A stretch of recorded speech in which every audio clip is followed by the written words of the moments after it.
गणनाचं पुस्तक 14वा अध्याय आणि 24वं वचन आपण आजच्या मननासाठी वाचूया. पण माझा सेवक कालेब याच्या संगती वेगळा आत्मा होता आणि तो मला पूर्णपणे अनुसरला.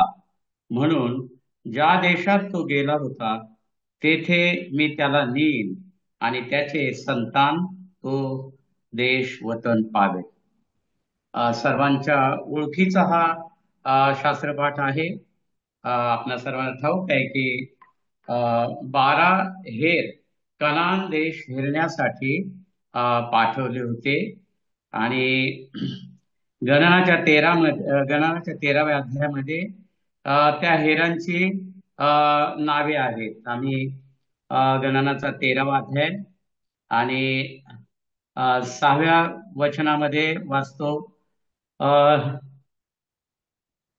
चौथ्या वचनामध्ये वाचतो की शमुआ, अ, नंतर शाफाट, नंतर काले, नंतर इगाल, होशा, अ, पालती, त्याचप्रमाणे गादियेल, गादी, आमियेल, सतूर, नाबी, गौवेल आणि यहोशवा. अ, अशी 12 हेरांची नावं आम्हाला बघायला मिळतात. आणि अ, हे हेर त्या देशामध्ये गेलेले आहेत कनान देश हेरायला. 40 दिवस त्या ठिकाणी ते राहिलेले आहेत. आणि 13व्या अध्यायाचं 25वं वचन वाचतो. मग 40 दिवस संपल्यावर ते देश हेरून माघारे आले आणि त्यांनी आपल्या बरोबर द्राक्षीचं वेलीचा एक फाटा 23व्या वचनात वाचतो.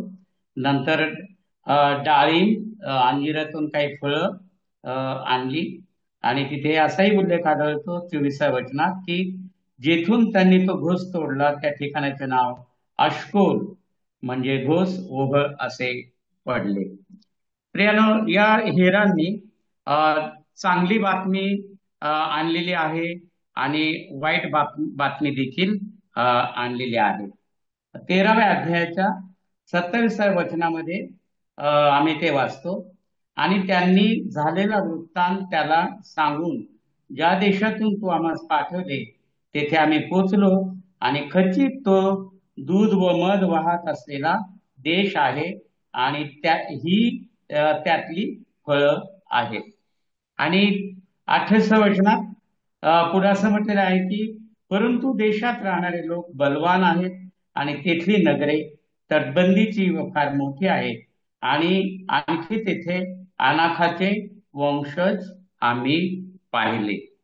आणि दोन गोष्टी आम्हाला या ठिकाणी बघायला मिळतात की चांगला देश आहे आणि वाईट बातमी ही आहे का तिथले लोक अतिशय भयानक आहेत, धिप्पाड आहेत, बलवान आहेत आणि त्यांच्याबरोबर आम्हाला युद्ध करायला जमणार नाही वगैरे वगैरे अशा आशयाच्या गोष्टी आम्ही त्या त्या ठिकाणी पाहतो. आणि 13व्या अध्यायाच्या 32व्या वचनात वाचतो. आणि त्यांनी जो देश हेरला होता त्याविषयी त्यांनी इस्रायलाच्या संतानाकडे वाईट वर्तमान आणले. ते म्हणाले, जो देश आम्ही येथून तेथून हेरीत फिरलो तो देश त्यातल्या राहणाऱ्यांना खाऊन टाकणारा आहे आणि त्यात जे लोक आम्ही पाहिले ते सर्व मोठे धिप्पाड मनुष्य आहेत.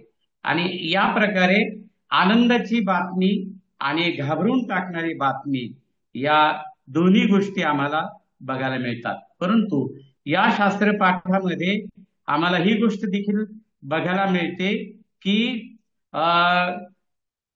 कालेब आणि यहोशुआ या दोन व्यक्ती ज्या आहेत त्यांना देवावर त्यांचा जबरदस्त विश्वास आहे आणि प्रभूमध्ये त्यांचा जो आत्मविश्वास आहे तो त्यांनी तिथे प्रगट केलेला आहे.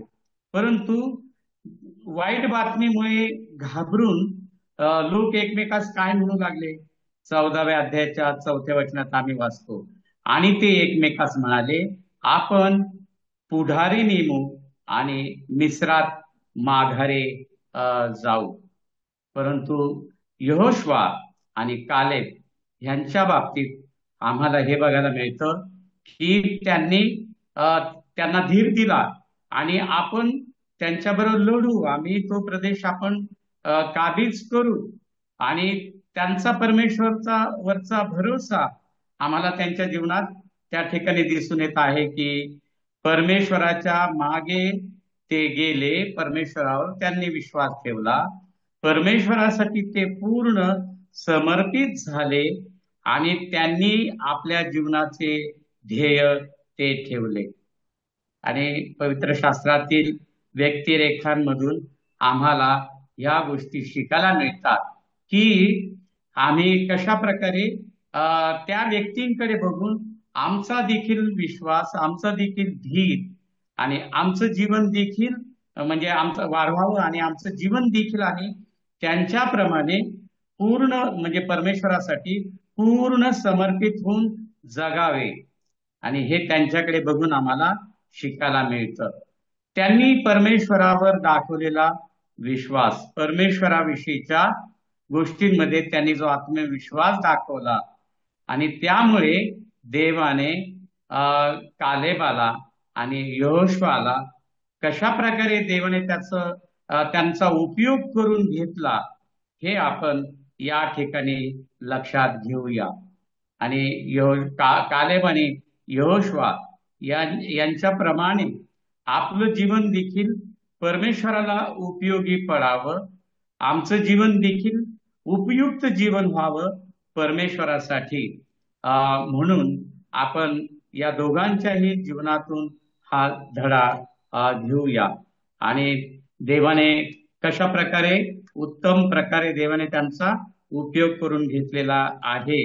आम्ही गणनाच्या 34व्या अध्यायात जर गेलो, गणना 34 आणि त्याचं 17 वचन वाचलं तर तिथे आम्ही वाचतो, ज्या मनुष्याने देश वतन म्हणून तुम्हाला वाटून द्यावा त्यांची नावे ही आहे. आणि पहिलं नाव या ठिकाणी आम्हाला एलाजार याजक व नूनाचा मुलगा यहोशुआ याचं हे नाव दिसतं. त्याचप्रमाणे त्याच्या पाठोपाठ 19व्या वचनात आम्हाला यहुदाच्या वंशाचा यफुन्नेचा मुलगा कालेब यांचं नाव दिसतं. आणि त्यांना ह्यासाठी निवडलं गेलं की त्यांनी तो देश वतन म्हणून जिंकून घेतल्यानंतर त्याची वाटणी करण्यासाठी या दोघांचं अग्रक्रम आम्हाला बघायला दिसतो. आणि पहिल्यांदा त्यांची नावे आलेली आम्हाला बघायला मिळतात. आणि त्यांचे पुढारी म्हणून त्यांना निवडलेलं आम्हाला बघायला मिळतं. आणि पुढे चालून आम्हाला हे ठाऊक आहे की यहोशुआ जो आहे तो त्यांचा सेनानायक झालेला आहे. आणि मोशेच्या पाठोपाठ यहोशुआला ही जबाबदारी सोपवलेली आहे की कनान देशात त्यांना घेऊन जावं. आम्हाला हे सुंदर त्यांचं जीवन, परमेश्वरासाठी जगलेलं सुंदर जीवन या ठिकाणी आम्हाला दिसतं.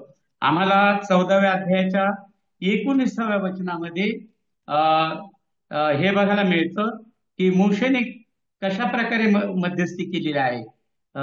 मी तुला विनंती करतो, तू आपल्या प्रेमदयाच्या थोरपणाप्रमाणे आणि मिस्रातून येतपर्यंतही जसे तू या लोकांचे सहन केले आहे त्याप्रमाणे या लोकांच्या अन्यायाची क्षमा कर. आणि इस्रायल लोकांचा अन्याय आम्हाला या ठिकाणी बघायला मिळतो.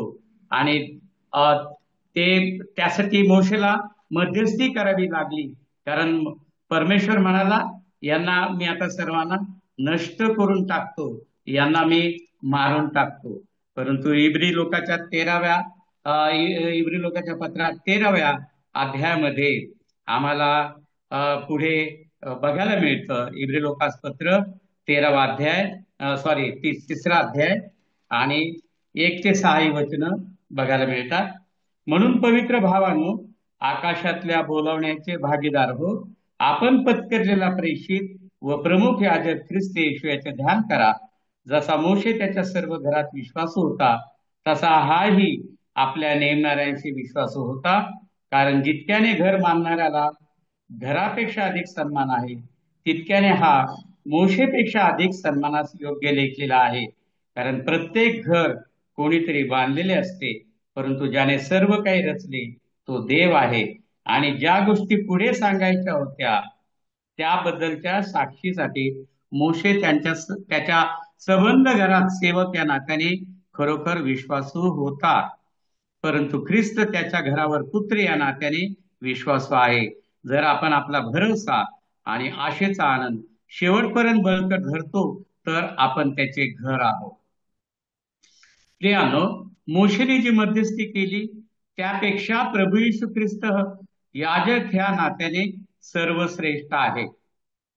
आणि आम्ही प्रभू येशू ख्रिस्तावर विश्वास ठेवलेला आहे की तो आमचा याजक आहे, तो आमचा आशेचा आनंद आहे. आणि प्रभू येशू ख्रिस्तावर विश्वास ठेवल्यामुळे आम्ही परमेश्वराचे घर बनतो.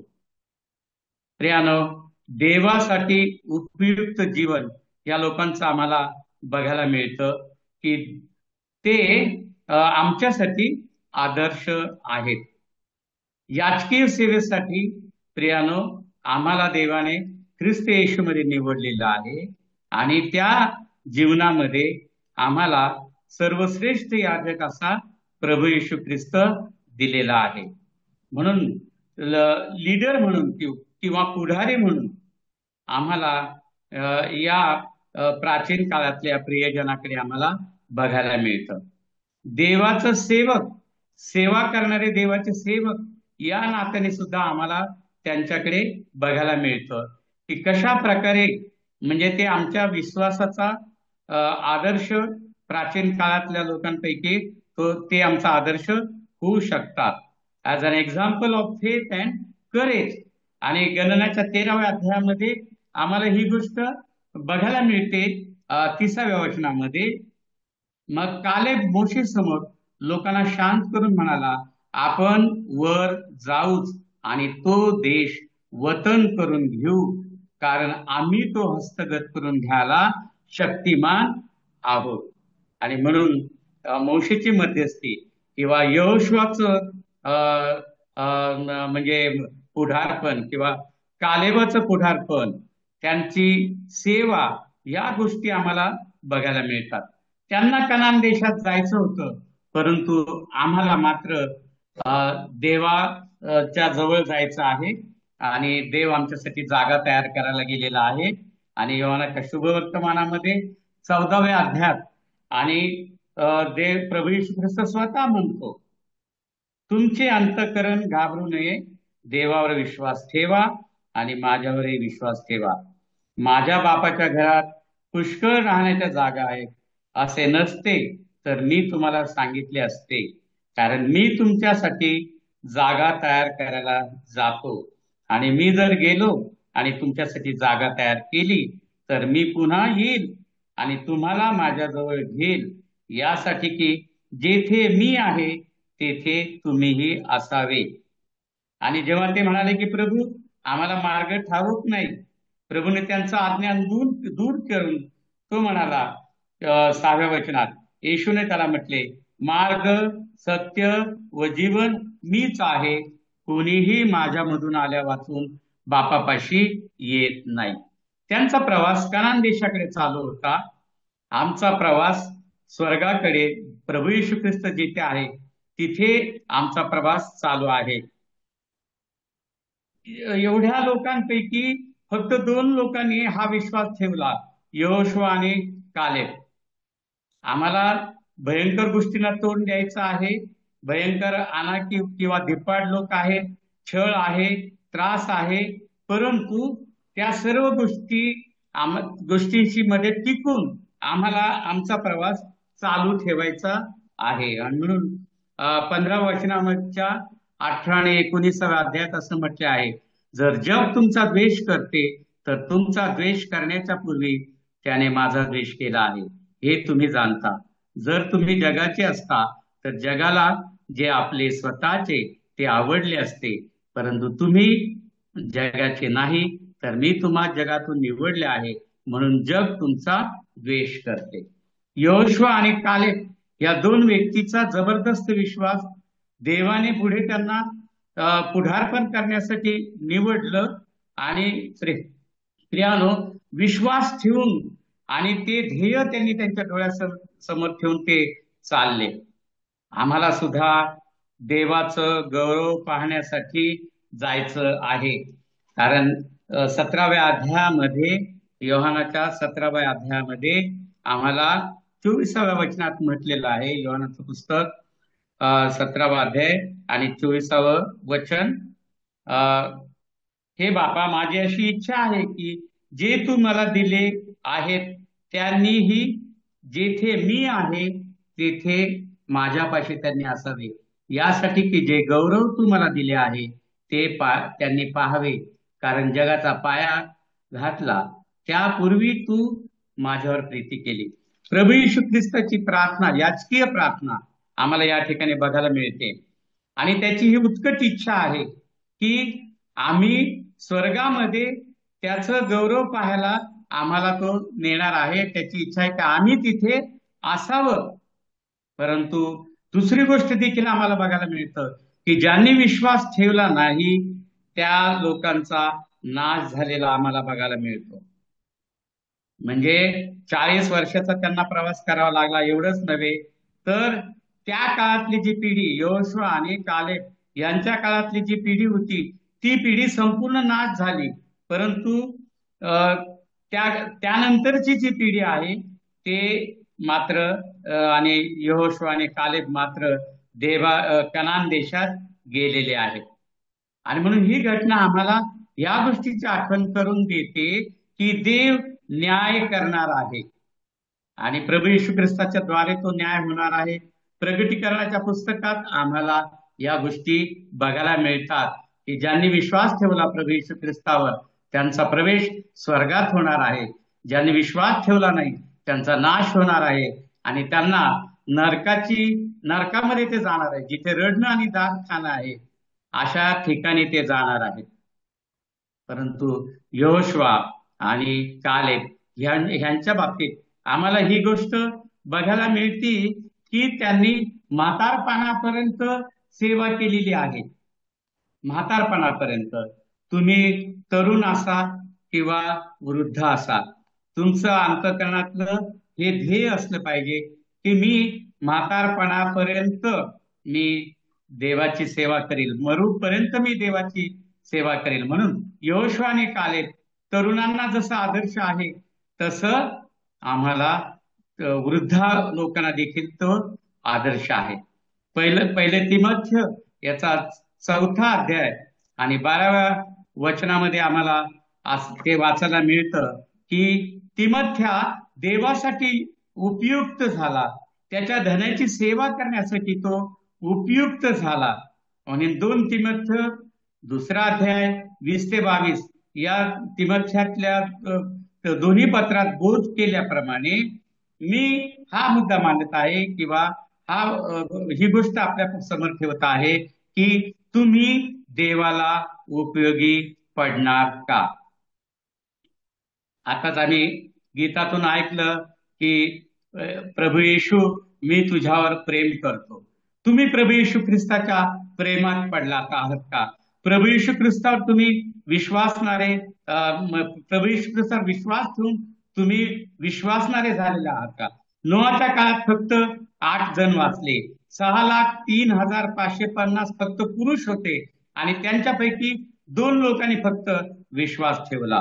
मी विनंती करतो आजच्या म्हणण्यामध्ये की तुम्ही स्वतःच्या जीवाचं समर्पण करा, जीवनाचे सर्व दिवस प्रभूच्या मार्गाने चाला, हृदयापासून, अंतःकरणापासून, छळातून जरी जात असलो तरी देवाच्या सेवेला उपयुक्त व्हा, सुवार्ता सांगणारे व्हा आणि तुमच्या आणि माझ्या जीवनामध्ये आपण परमेश्वराचं काम करून परमेश्वरासाठी जीवन जगून आपण समाधानी होऊ आणि आशीर्वादाचे वाटेकर होऊ आणि आपण स्वर्गात जाऊ. देव तुम्हाला आणि मला सहाय्य करो. ह्या असल्या प्रकारच्या कालेब आणि यहोशुआ यांना आपण आदर्श मानून आणि त्यानंतर प्रभू येशू ख्रिस्ताला आदर्श मानून देवाच्या प्रभूच्या मागे जाऊन आपण तिथपर्यंत पोहोचूया. धन्यवाद.